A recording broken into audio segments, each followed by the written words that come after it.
Good morning, and welcome to the Center for Spiritual Living Sarasota. If you've been with us before, or this is the first time and you just found us, we are so happy that you are with us this morning. We here at the Center would like to help you find a personal relationship of the God of your understanding and discovering what you already know. My name is Lisa Lessard, and I greet you this morning with Namaste.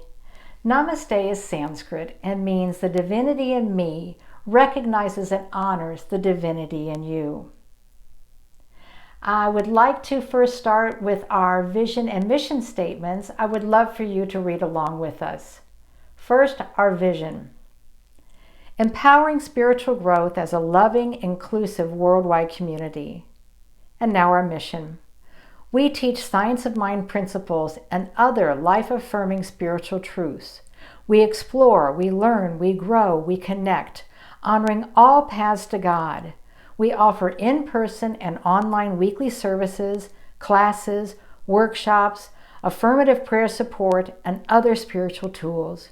We create opportunities for joyful social connection, community outreach, and service, and we celebrate the awakening of our innate spiritual magnificence. I would like to tell you about a new workshop that Kathleen Frankert is starting next month, but I'll give you all those details a little bit later, so stay tuned. This is now our time that we go into our little prayer and meditation. So I would like to ask you to close your eyes, place your feet firmly on the floor, and gently focus on your breath. Take a deep breath all the way into your heart area, and then releasing and relaxing all of it.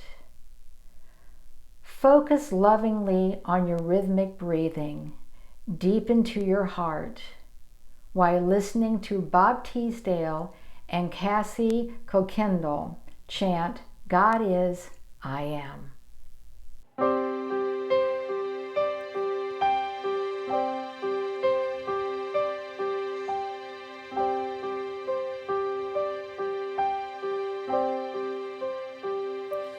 God is, I am, right here, right now, right here, right now. God is, I am.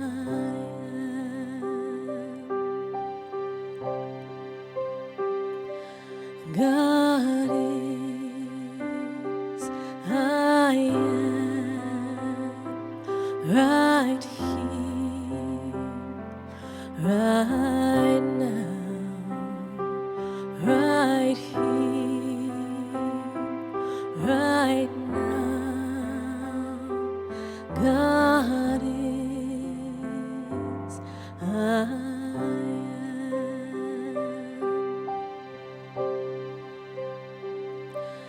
God is, I am, right here, right now, right here, right now. God is, I am.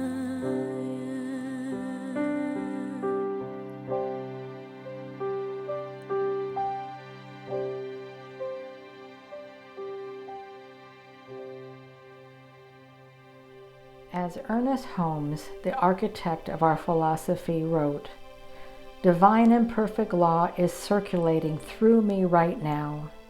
Its rhythm is in my breath and in my heartbeat. Its perfection is manifest in every organ, action, and function of my physical body. Love and perfect life circulate through everything. This love and this life I accept as the truth about myself, now and forever. The law of love heals and makes me whole, makes me prosperous and happy.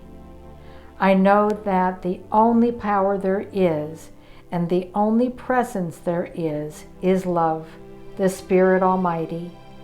I feel that I belong to the world in which I live. I love people and I am loved by them. I feel secure in life. Spirit gently leads me and wisely counsels me. I know that love, which envelops everything, flows through me to everyone, and with it goes a confidence, a sense of joy and of peace, as well as a buoyant enthusiasm and zest for life. In that love, I am safe, secure, and cared for. I know this to be true for everyone. With so much love and gratitude, I release these creative words into the loving law of good to manifest easily and effortlessly, here, now, and forever, because it is so, and so it is.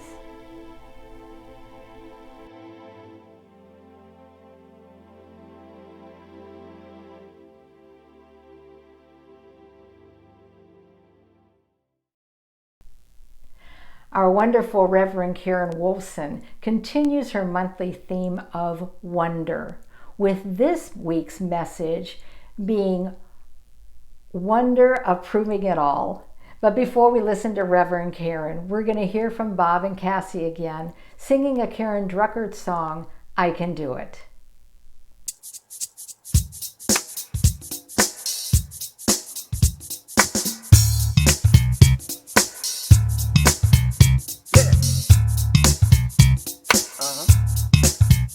I can do it. I can do anything. When I say what I want, I walk my talk, and it all comes back to me. I can do it. I can do anything. I release, let go with the flow. This is where I'm supposed to be. Today I say I'll get out of my way and live the life that's meant for me. I stake my claim in Spirit's name. I choose my destiny. I can do it. I can do anything. When I say what I want and I walk my talk, it all comes back to me. I can do it. I can do anything. I release, let go with the flow. This is where I'm supposed to be. Right here, right now, today I choose to be all I can be. I can heal my life, let go of the strife. I embrace my mystery. I can do it. I can do anything. When I say what I want and I walk my talk, it all comes back to me. I can do it. I can do anything. I release, let go with the flow. This is where I'm supposed to be. I can do it.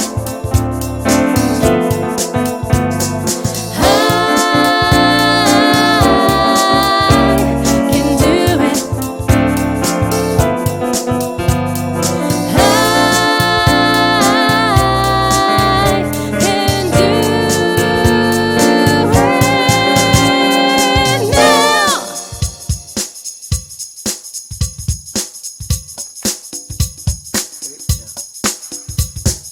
What do I want? Do it today. What do I want? Do it. What do I want? Do it today. What do I want? Do it. What do I want? Do it today. What do I want? Do it. What do I want? Do it today. What do I want? Do it. I can do it. I can do anything. I can do it. I can do anything. I can do it. I can do anything. I can do it. I can do anything. I can do it. I can do it. I can do it.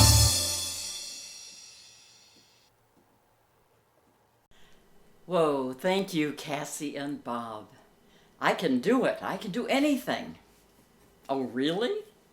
What do you think about that? Some days yes, other days not so much. Me too. Well, today let's examine just what that means for us. You know, every week you hear us say that in some way. There's a power for good in the universe greater than you are, and you can use it. How? Change your thinking, change your life. Why? Because thoughts become things. Now, does that sound like a lot of bumper sticker slogans? Well, stay tuned, because today's message is about much more than that. It's about the wonder of proving these. Now, this month's theme has been wonder. Today's message, to wrap it up, the wonder of proving it. Of proving what? Well, of proving what Thomas Troward said. Many others have said it too, and here's how he summed it up, though. He said, oh, by the way, let me tell you who was Thomas Troward, in case you don't know. He was a brilliant New Thought speaker, teacher, author in the early 1900s, and he greatly impacted the work of Ernest Holmes, the architect of our teaching. So Troward summed it up this way. He said, we live in the midst of a natural law that creates material conditions which are exact reflections of our thoughts. Pause, think about that. Now, another wise New Thought teacher who greatly impacted Ernest Holmes was Emma Curtis Hopkins, and she said it this way: you are a miracle worker by inherent right. There is an elixir in these words of truth, so keep them going continually. Their power will change your entire life. What inspired ideas, but wait. Ernest Holmes took them further when he said, one of the greatest difficulties in this way of thinking is that we're likely to indulge in too much theory and too little practice. I would rather see students prove its principle than to have them repeat all the words of wisdom that have ever been uttered. So, how do we prove it? Well, let's take a page from another wise spiritual voice, Ralph Waldo Emerson, who said, all life is an experiment. The more experiments you make, the better. Proving it by experimenting. And by the way, today I'm just giving you a taste, an appetizer. There is so much richness and wisdom and explanation and more contained in the insights of these three brilliant spiritual teachers, Troward, Hopkins, and Emerson. And the upcoming class being offered by our spiritual practitioner, Kathleen Frankert, will go deeply into how these teachers studied and examined and lived, arriving at the spiritual truths that we teach. And I will say that to discover how relevant their insights are for today's challenges, well, it is so inspiring, it's so encouraging, it's exciting, and more. So, you're going to hear more about the class right after today's message, but do not miss out on this truly exciting, life-changing class experience. So now, more about this dynamic process of the innate influence we have on outer conditions in our lives. You know, many scientists have recently acknowledged this that the spiritual teachers have been saying for centuries. Just one example is John Wheeler, an American theoretical physicist, and he said this: we can no longer consider ourselves merely onlookers who have no effect on the world that we are observing. The very act of observation is an act of creation. Now, more about this in a moment, but first let's check in with each other. You know, I'm so happy knowing you're still out there. How are you doing as you step into 2022?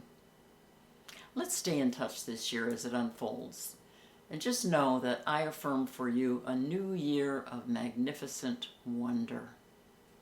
And to you, our team of financial contributors, you too are a wonder. You're an absolutely essential part of all that makes it possible for us to share our message, our caring, and our connection. Thank you. So today, the wonder of proving it. In a nutshell, try it, you'll like it. Or as Emerson said, experiment. In fact, I'm pretty sure you already have. I'm going to begin by sharing with you some examples from my own experience. But first, an important note. At times when you are in this process, you may find it seems it isn't working. And that's because so much of our conditioning has resulted in long-time habitual beliefs which are so deeply ingrained.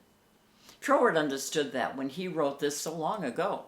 He said, a belief from childhood which has become deeply embedded in our subconscious can't be eradicated at a moment's notice.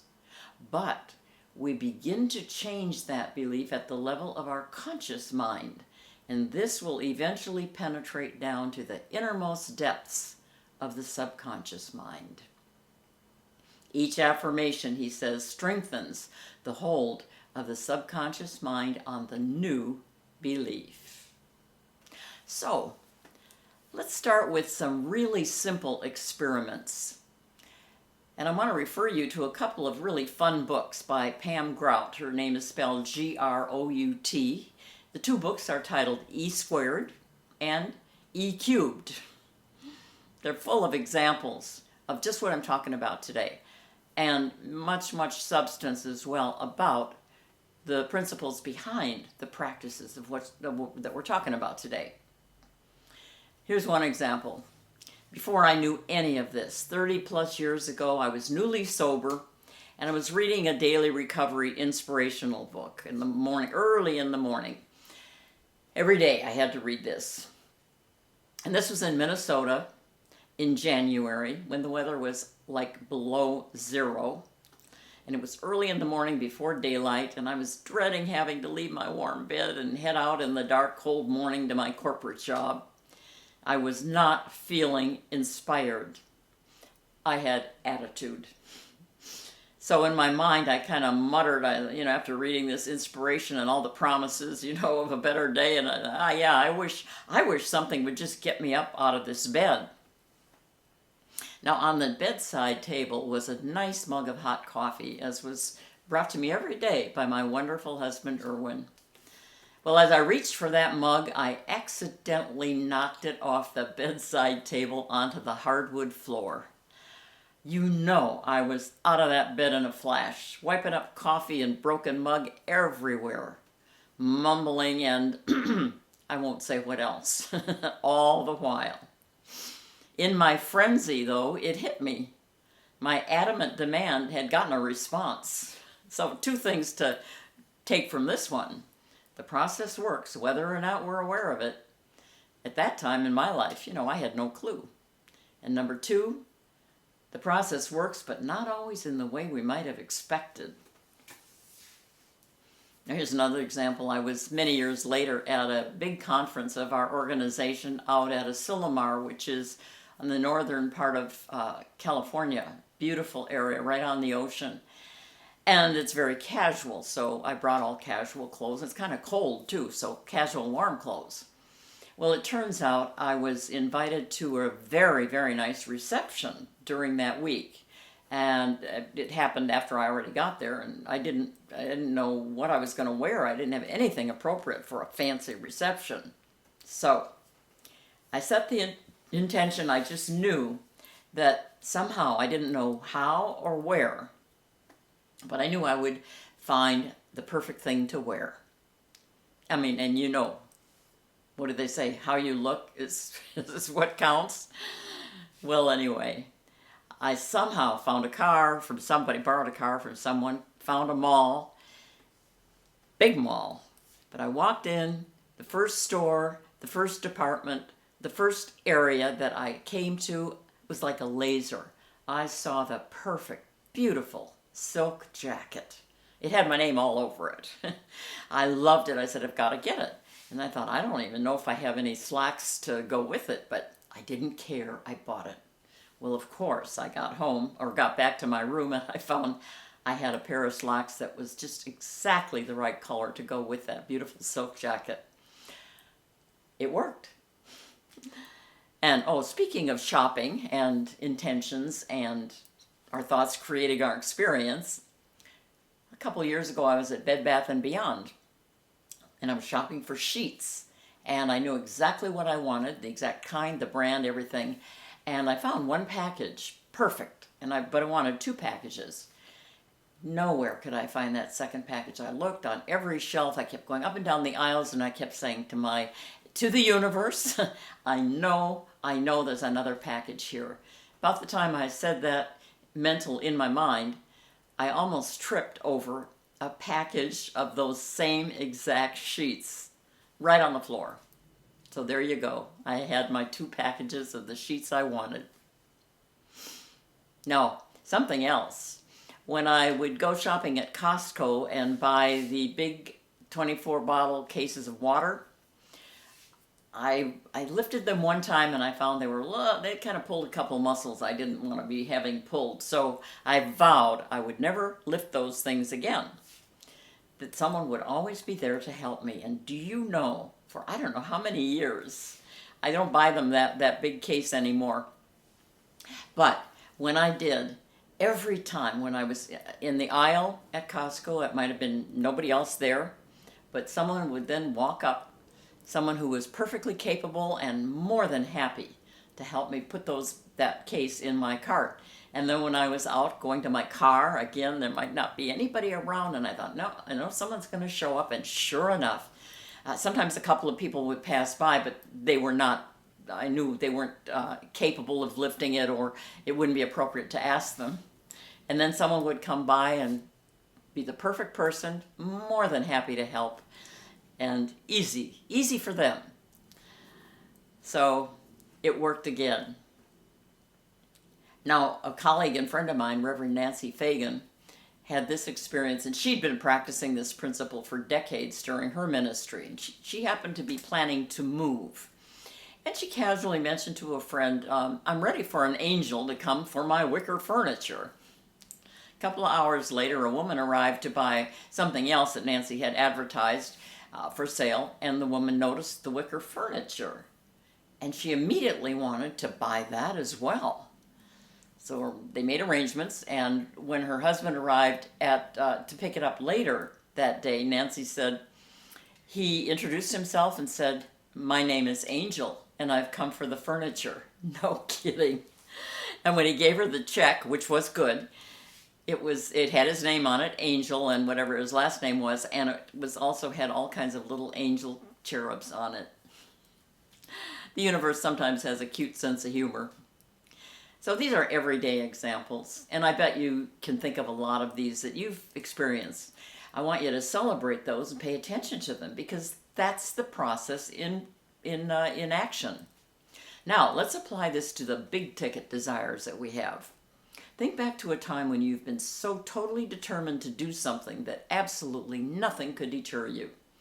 Your fledgling idea became energized as you got excited about its prospects. You felt yourself in the big jet smoothly taking off on that dream trip to Paris, or you experienced the signs and muted sounds of the college library as you worked on your graduate thesis, or you saw yourself proudly delivering your completed project, or maybe you tasted that first luscious bite of an exotic gourmet dish you'd prepared. And even though it seemed like it might be impossible to achieve, can you look back now and see how it became your experience? Thoughts do become things. How does that happen? Like this. Our subconscious minds obediently respond to these powerful suggestions from our conscious mind, as though they were non-negotiable, totally possible commands to be fulfilled. Now, Troward tells us this. He says, the universal intelligence, by means of your subconscious mind, will carry out to its most rigorously logical consequences any suggestion which is impressed upon it. Now, our part in the process is to determine what we desire, and God's part is to determine how to bring this about in our experience. Oh, but I can't afford, or it'll take too long, or it's too complicated. So what? These complaints are all about the how. And that's God's problem, not yours. Return your attention to the feeling, the imagining, and even the assumption of your desire fulfilled. See, that is called a mental equivalent. That is your mental equivalent, a spiritual prototype of your desire. And that functions like a powerful mental magnet with the result that whatever you are seeking is now seeking you. Ideas, conditions, people, and resources are drawn to you, and often in surprising ways. A few years ago, I was sort of setting the intention to see big yellow flowers, and I saw them everywhere in places that surprised me, in all kinds of places at different times of the day and night. It was amazing. But particularly every Sunday outside the place where we were meeting, which was Southgate Community Center, there was a plant, and it would always have a big yellow flower blooming on it that particular day.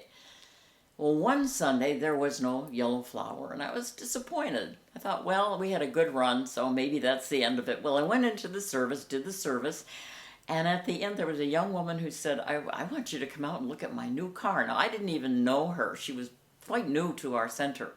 But I thought, okay, I'll go take a look. And it was a cute little, I think, red Volkswagen Bug, and on top of it was a big yellow felt flower. Can you believe it? So I thought, okay, there it is. The process is inevitable, and so are the results. If you and I don't become distracted by our own outlining of exactly how we think the process should produce our desired result. For example, I was going to take a visit to Atlanta, a trip to Atlanta a few years ago to visit some friends, and I was envisioning setting the intention for a perfect hotel and rental car that would fit my budget. And I was on the phone with one of the friends I was going to be visiting, and he said, well, you know, by the way, I just moved into my partner's house. We're living together now, and my house, all furnished, is completely empty, so why don't you just stay there? And I said, oh, no, I couldn't possibly do that. And I hung up after our conversation, and then a couple minutes later I thought, wait a minute, that is perfect. So I called him back and I said, I'll take it. And of course it was a beautiful house with a swimming pool all to myself. And then I was on the phone with another friend I was going to visit, and there at that time, and he said, I'm sorry, I'm going to be out of town, but you're welcome to use my car while I'm gone. And I thought, oh, I couldn't. And I said, oh, I can't do that. I hung up the phone, and a couple of minutes later I said, wait a minute, there's your car. I called him back, and voila, I had not a hotel and a rental car, but a house with a swimming pool and a wonderful car, all for free. Ernest Holmes reminds us the universal mind contains all knowledge. To it, all things are possible. To us, as much as possible as we can conceive. Now note, this is a practice, and believe me, I'm still practicing. But you will see it when you believe it. Thoughts become things. Changing the idea changes the condition. This is a recap, by the way. So the first thing is, thoughts become things. Change the idea, change the condition. Second thing, this process occurs every time we think. It's happening all the time. God doesn't play favorites. It's available to all. And the third thing, there's more than meets the eye. More than appearances. God is unlimited resourcefulness. That is, God takes care of the how. And number 4, to wrap it up, it is not a struggle. God is the powerful process, and we simply direct it by means of our thoughts. No heavy lifting here. Ernest Holmes said, we direct our attention, the law creates the form.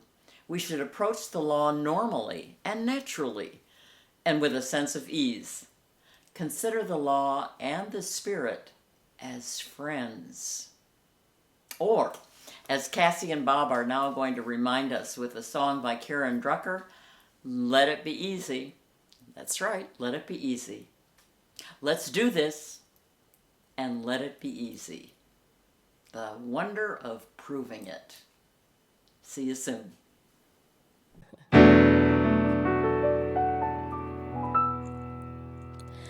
Let it be easy. Let it be easy.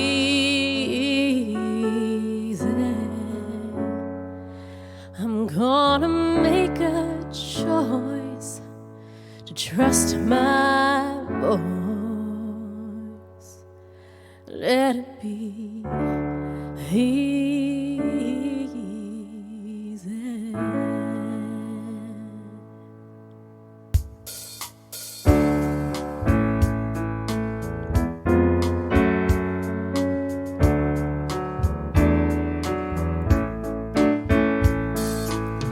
I used to run around, beat myself to the ground. I thought this was the way to be.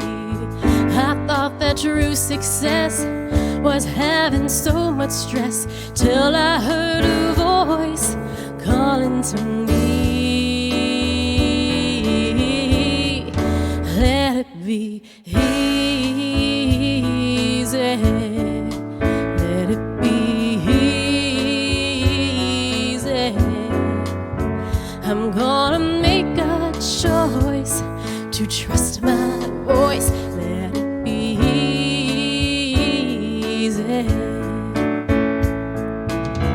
Now that I see the light won't work all day and night, I vow to take good care of me. Don't need to run a race, I'm choosing ease and grace, enjoying the ride effortlessly. Let it be easy. Let it be easy. I'm gonna make a choice to trust my voice. Let it be easy.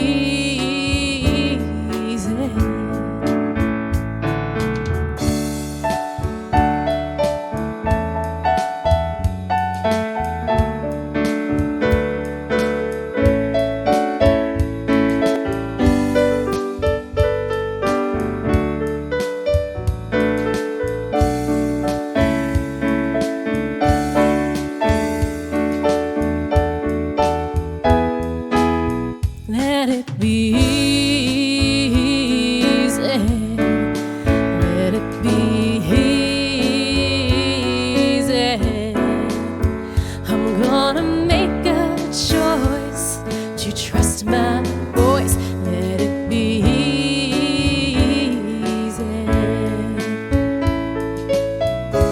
Easy. I get the job done. Easy. When I'm having fun, easy, every day, easy. It's the only way, it's the only way.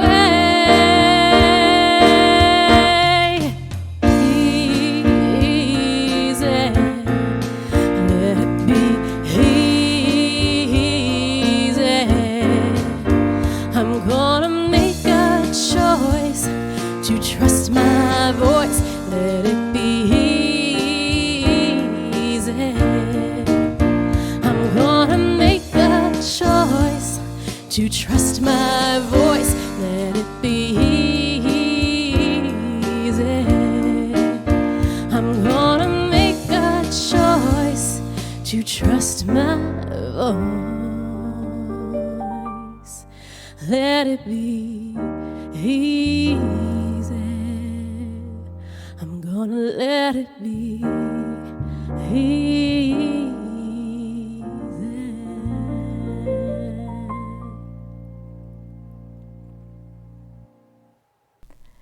Thanks, Bob and Kassie, for the lovely song, and Reverend Karen for your wonderful inspirational message, as you always give us, and you always give us wonderful things to think about. Thank you. We here at the Center want to support you in knowing the power and presence of your own spiritual essence. And we do that through prayer support and inspirational encouragement and getting together in community, which lately has been virtually, and we hope that to be changing to in-person soon so that we can all be getting together in person and continue that community that we know so well.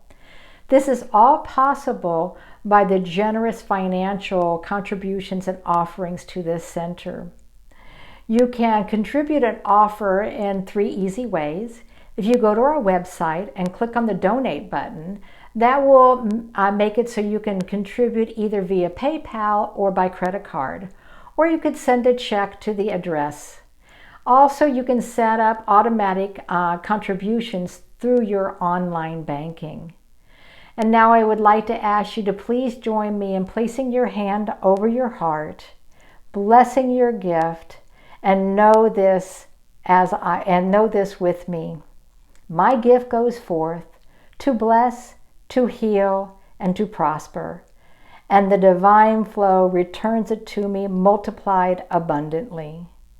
And now please also read with us our offering affirmation. I give thanks that I may share of my good, my love, and my support. Thank you so very much for your generous support of this center.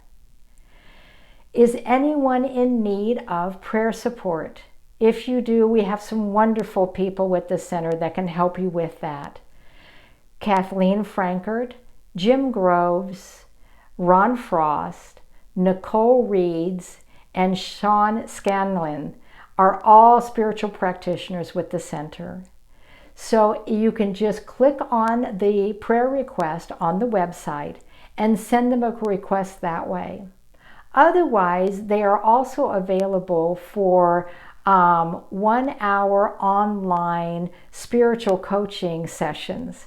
And this is a wonderful opportunity for you to have, pursue something that is more in depth of what you would like to pursue. They are all wonderful.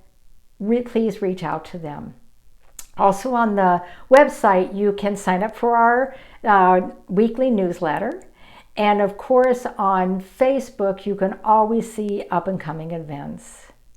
And our spiritual living group has resumed in full swing on Wednesdays from 7 until 9 and is hosted by our very own Jim Groves. You can contact him and he'll send you all the information. This is a free online Zoom discussion of a current month's Science of Mind magazine article. And this week's article is Your Sacred Purpose. God wants you to be yourself. So this is a wonderful midweek pick-me-up, and it's a great way to also get into community about different topics, and the articles are just spectacular. And I told you that I was going to talk about Kathleen Franker's new workshop, and it is called Exploring Roots of Science of Mind. It's a 10-week program starting on February 8th, and it is from 6 until 9 on Tuesdays. And this not only explores the influences that Emma Curtis Hopkins and Thomas Troward and Ralph Waldo Emerson had on or with Ernest Holmes, but it also is about the practical daily uses of the Science of Mind principles that helps us all to live our best lives. If you haven't taken a class with Kathleen, you have to. She is a spectacular facilitator. I know that this class is going to be just wonderful. You have to sign up by February 5th, and the tuition is $340. And please contact Kathleen at the email there, and she'll answer any of your questions. But it's a spectacular course and everything, and she's a wonderful facilitator. And wow, time goes by so quickly. It is now time for us to conclude this sacred time that we've taken together. And so I hope that you guys will move forward into the week with a wonder and of everything and everyone that you come into contact with. And please help us resonate peace in the world by joining us in singing our closing song, Let There Be Peace on Earth. Thanks so much for being with us, and have a wonderful week.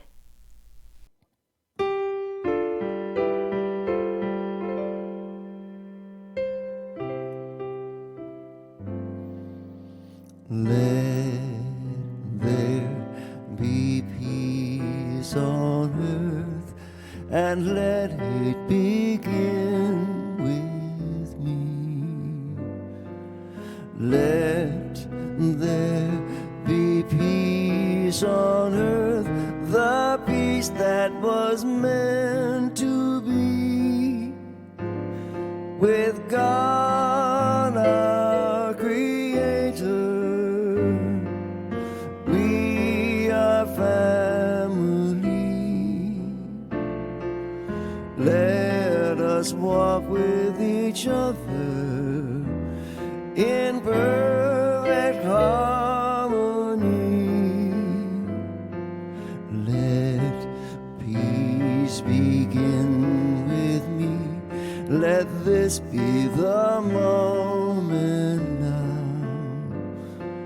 With every breath I take, let this be my solemn vow to take